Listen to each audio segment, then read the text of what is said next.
I think the industry has changed a lot over the years. I think there was a time when, you know, cooking and being a chef wasn't really something that people looked upon with a great deal of respect, really, you know, ultimately. But I think over the years now, I think chefs have become a bit of a rock star type of status in some circles, really.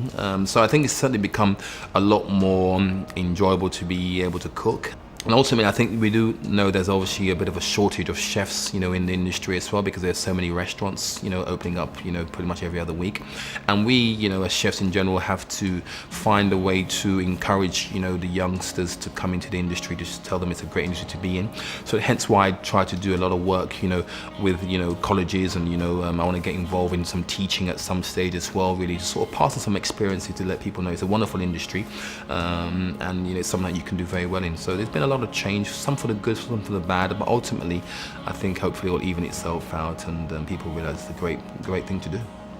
There's a little bit more respect for the future of the industry coming in, and they realise that it's not a badge of honour we're doing 80 hours a week, and, you know, looking like, you know, Marco back in the day, where you look like you've been beaten up after an end of the service. To realise now that you need to nurture talent. They are the future of our industry, and without them we don't have chefs to cook the food. So there is a big sea change.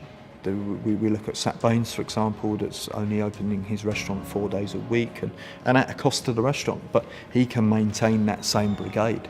There's a big thing obviously changing now in the industry is work-life balance. So there's a lot of people that are kind of cutting their restaurants down to 4 days a week, or they're having some half days.